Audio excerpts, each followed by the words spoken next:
How to install rigid insulation for rectangular ductwork.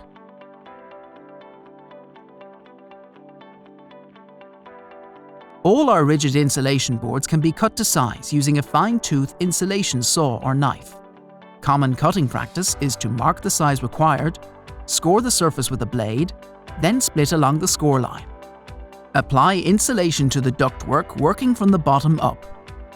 To apply rigid insulation to ductwork with curved areas, simply cut parallel lines through one facing. To apply rigid insulation to angled ductwork, score or groove one facing of the insulation and fit to the duct. In each instance, apply appropriate aluminium tape to the insulation, working from the bottom up.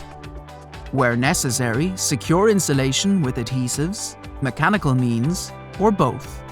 Position mechanical fixing pins under the insulation between 75 mm and 150 mm from edges and corners. Average spacing varies depending on surface orientation, as demonstrated here. In order to optimally reduce heat loss, you may need to apply further insulation to flanges, joints, stiffeners and connections. The following TICA recommended guidelines should be followed.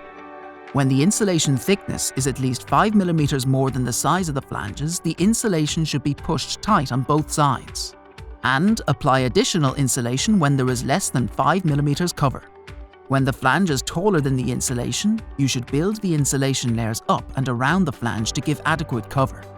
Secure all parts with adhesive and appropriate aluminium tape.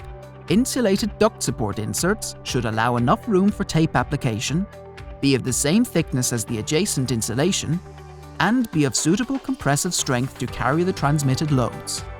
Our options demonstrated here are suitable and available in a range of dimensions and thicknesses to suit all requirements.